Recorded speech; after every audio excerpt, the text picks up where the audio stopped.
I discovered a thick undersea iron chain, and there were even more chains on it. They seemed to be locking down something strange, so I surfaced to take a look. But at that moment, a giant wave, a wave over 100 meters tall, came crashing toward me. In that instant, the little donkey flapped its wings desperately and dragged me over the wave. Soon, everything calmed down. That was when I realized the chains were actually locking down an island. What shocked me even more was that the island was actually a giant whale. When it saw me, it shed tears. I couldn't help but feel sympathy, so I decided to free the poor creature. I looked at the whale's nose and suddenly came up with an idea. So I rode the little donkey and flew toward its nostril. Inside, it was like an endless universe.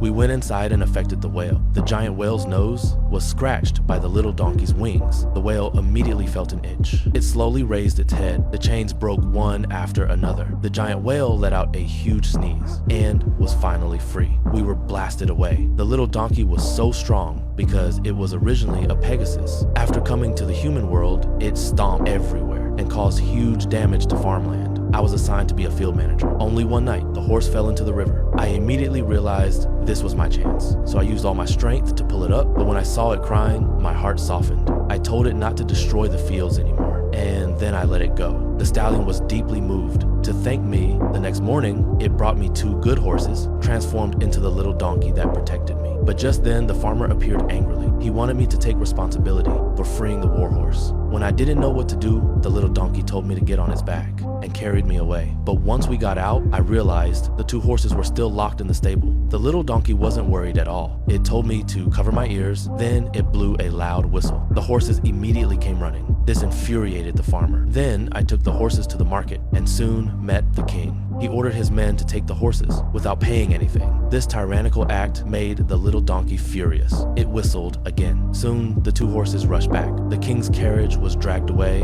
and accidentally fell into a pile of flour. When he looked up again, his face was covered with flour. The king lost all authority and was extremely angry. He wanted to kill me immediately, but there were too many people around, so he pretended to invite me to be his coachman and secretly looked for a reason to execute me legally. Soon, he gave me an almost impossible task. Legend said a fierce firebird was hidden in the desert. The king had sent many soldiers, but none returned alive. My task was to capture the firebird alive. I had no idea what I was doing, so I eagerly accepted the task. To deal with the firebird, the little donkey took me to a mysterious place. There was something called a sleeping nut there. Eating it would make any creature fall asleep. After getting the nuts, we headed to the place where the firebird often appeared. Then we scattered the nuts on the ground. Sure enough, shortly after, a fire broke out on the sand.